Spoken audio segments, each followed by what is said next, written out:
Assalamualaikum warahmatullahi wabarakatuh. Halo teman-teman semua, kembali lagi bersama saya Tuti Kemalasari dengan NIM 2213400033. Hari ini kita akan membahas mengenai persamaan dan perbedaan ceramah dan motivasi serta praktik menyusun pesan, bahasa motivasi atau persuasi. Sebelum kita membahas ke materi, kita akan membahas terlebih dahulu perwakilan public speaker kita pada minggu ini. Nah, public speaker kita yang pertama yaitu membahas suatu review produk handphone, di mana produk ini dikeluarkan oleh perusahaan Google. Nah, yang kita kenal Google adalah sebuah aplikasi yang digunakan untuk mencari informasi. Akan tetapi terdapat perusahaan Google yang mengeluarkan produk berupa handphone. Nah, handphone ini direview oleh public speaker kita yang pertama. Handphone Google ini sama halnya dengan handphone lain seperti Samsung atau juga iPhone. Nah, handphone ini merupakan handphone yang bisa kita gunakan untuk aktivitas sehari-hari. Akan tetapi, ada beberapa hal mengenai handphone ini, ada kekurangan dan juga kelebihannya. Yang kita bahas yang pertama yaitu kekurangan dari handphone ini. Handphone ini memang merupakan handphone yang berasal dari luar Indonesia ataupun produksinya bukan di Indonesia. Handphone ini sama halnya dengan merek-merek handphone lain. Akan tetapi merek handphone Google itu sendiri di Indonesia belumlah legal. Karena memang belum banyak yang mengetahui tentang adanya produk handphone dari Google. Ketika kita menggunakan handphone ini, maka email yang kita gunakan merupakan email yang tidak resmi, sehingga ketika ada indikasi yang memerlukan email, maka handphone ini akan otomatis mati dengan sendirinya. Nah, akan tetapi ada juga beberapa keunggulan ataupun kelebihan dari handphone ini. Public speaker kita mereview mengenai handphone ini yang cocok untuk kita gunakan dalam bermedia sosial ataupun dalam mengambil foto. Nah, itu dia kelebihan dari handphone ini. Dan handphone ini juga sangat elegan untuk digunakan. Akan tetapi public speaker kita tidak merekomendasikan produk ini untuk kita gunakan, karena memang produk ini merupakan produk yang ilegal. Nah, itu dia public speaker kita yang pertama, yaitu membahas mengenai review sebuah produk handphone dari Google. Nah, public speaker kita yang kedua yaitu membahas tentang kaligrafi.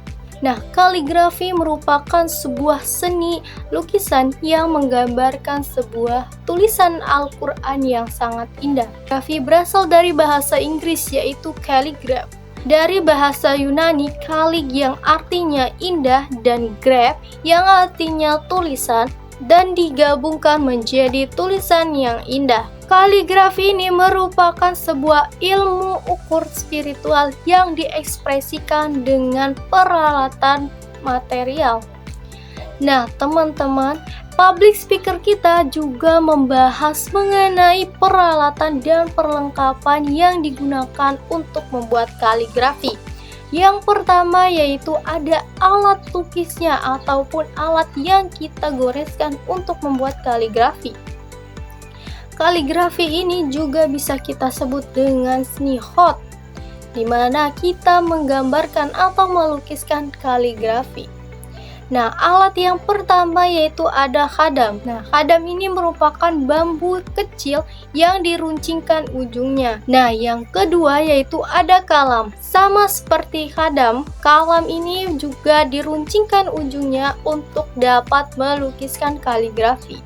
Nah, selanjutnya ada penggunaan spidol. Nah, spidol ini kita juga runcingkan ujungnya hingga menyerupai ujung stabilo. Nah, terus ada kapur dan juga pensil serta kuas yang kita gunakan untuk melukiskan kaligrafi. Nah, itu dia alat lukis untuk menggambarkan kaligrafi. Nah, perlengkapan selanjutnya yaitu kertas yang kita gunakan ataupun material yang kita tuangkan untuk melukiskan kaligrafi. Yang pertama yaitu ada art paper. Nah, terus ada juga karton. Selanjutnya yaitu ada kertas duplex. Nah, kertas duplex ini merupakan kertas yang di depannya itu licin dan memiliki ukuran yang tebal. Ada juga papan triplex serta kanvas yang bisa kita gunakan untuk melukiskan atau menggambarkan kaligrafi. Serta ada juga kertas pelangi. Kertas pelangi ini merupakan kertas yang di dalamnya berbentuk pelangi ataupun berwarna-warni, akan tetapi ditutupi dengan warna hitam dan bisa kita lukiskan atau kita gambarkan kaligrafi dengan menggunakan cutter ataupun alat yang runcing yang bisa kita goreskan di dalam kertas pelangi ini. Nah, itu dia macam-macam peralatan yang kita gunakan untuk membuat kaligrafi. Selanjutnya yaitu ada macam-macam jenis kaligrafi. Yang pertama yaitu kaligrafi kufi. Kaligrafi ini berbentuk kotak, di mana tulisan Arab berbentuk kotak yang sama rata. Yang kedua yaitu jenis naskih, di mana jenis ini yang sering kita lihat di dalam Al-Quran atau juga tulisan-tulisan kaligrafi dalam Al-Quran. Selanjutnya ada kaligrafi jenis diwani dan diwani jali, serta ada juga jenis kaligrafi tulus dan juga farisi.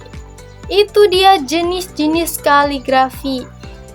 Nah, itu dia public speaker kita yang kedua yang membahas kaligrafi.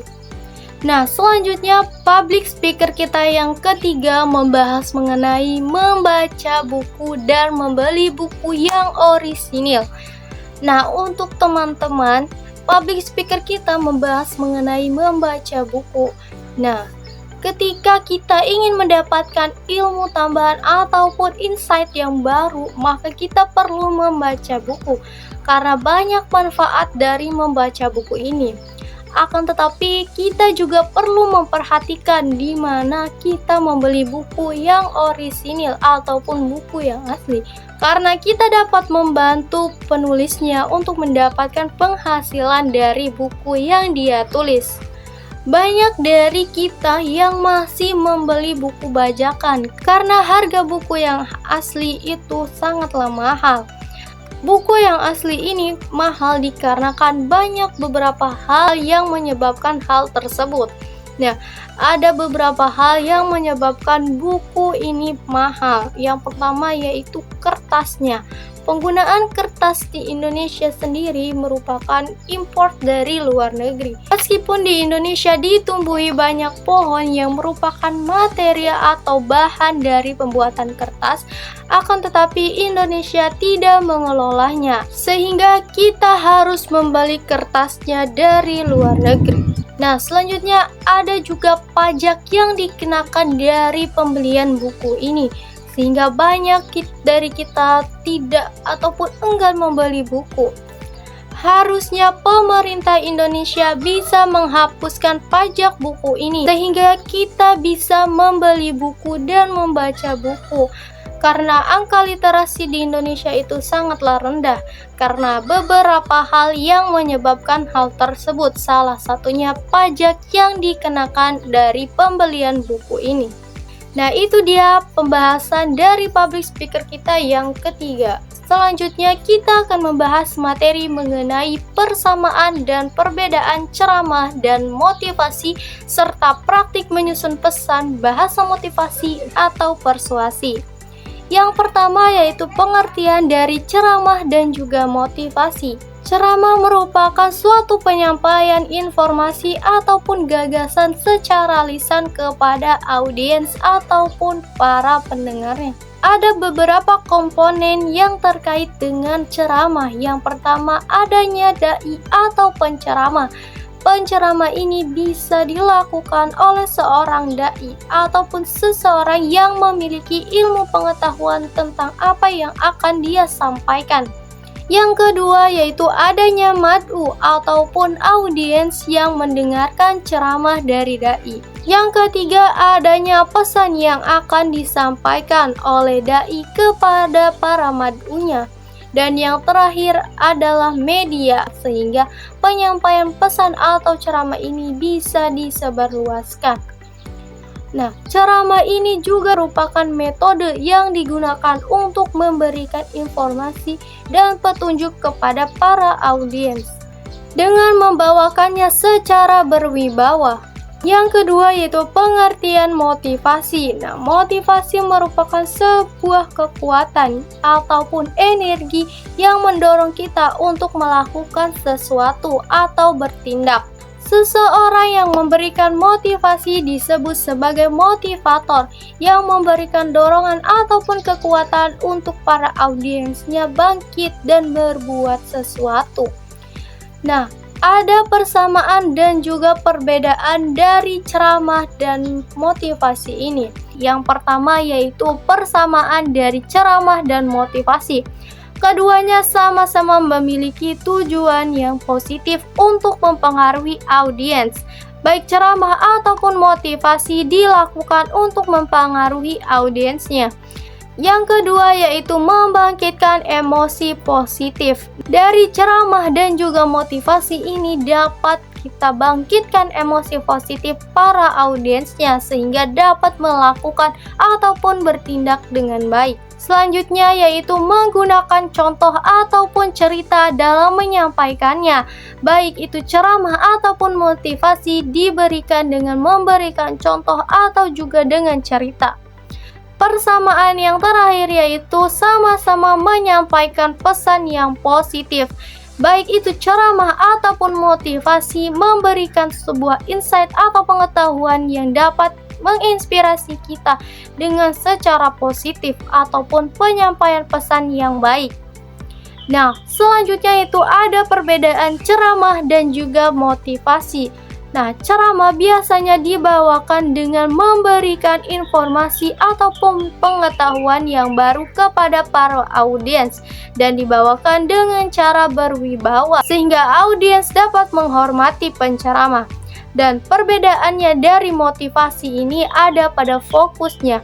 Fokus motivasi ada pada menginspirasi seseorang untuk melakukan sesuatu dalam mencapai tujuannya baik itu pribadi ataupun profesional. Dibawakan dengan cara bersemangat dan dapat mempengaruhi audiens melakukan sebuah tindakan yang positif. Selanjutnya yaitu praktik menyusun pesan, bahasa motivasi dan persuasif. Yang pertama yaitu praktik menyusun pesan persuasif di mana kita menganalisis situasi dan juga audiens. Di mana kita harus mengetahui tujuan kita menyampaikan pesan kepada audiens dan mengetahui audiens kita. Yang kedua yaitu adanya kerangka argumen AIDA ataupun yang kita kenal dengan attention, intention, dan juga action, di mana keempat hal tersebut dapat dilakukan untuk mendukung argumentasi kita.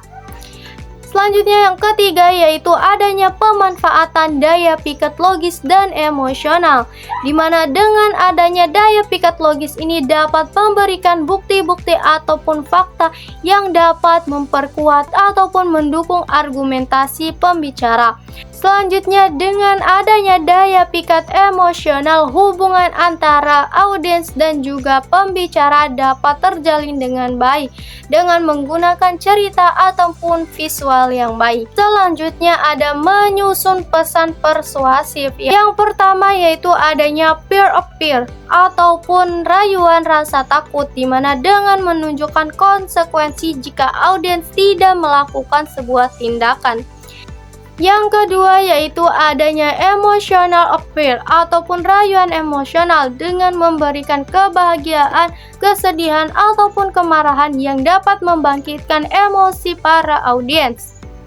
Selanjutnya yaitu ada reward appeal ataupun rayuan hadiah dengan memberikan hadiah ataupun reward kepada para audiens yang melakukan sebuah tindakan.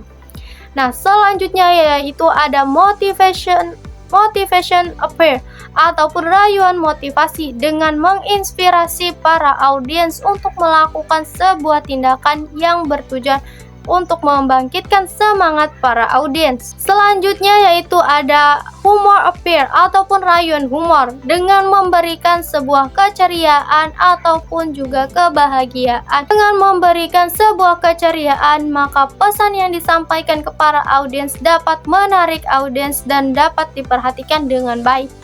Selanjutnya yaitu ada bahasa motivasi dalam persuasif.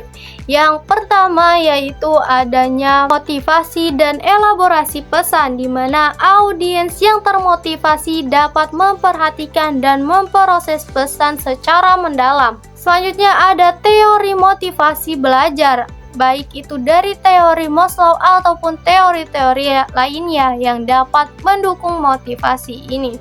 Selanjutnya ada strategi komunikasi persuasif untuk motivasi, di mana dengan memberikan retorika ataupun juga pemahaman mengenai bagaimana cara melakukan komunikasi dapat menginspirasi seseorang. Selanjutnya yang kedua yaitu adanya kesesuaian teknis dengan audiens. Yang ketiga yaitu adanya kesadaran diri dan kecerdasan emosional. Itu dia materi yang dapat saya sampaikan mengenai perbedaan dan persamaan ceramah dan motivasi serta praktik menyusun pesan, bahasa motivasi ataupun persuasi. Mungkin itu saja yang dapat saya sampaikan. Kurang dan lebihnya mohon maaf. Wabillahi taufiq wal hidayah. Wassalamualaikum warahmatullahi wabarakatuh.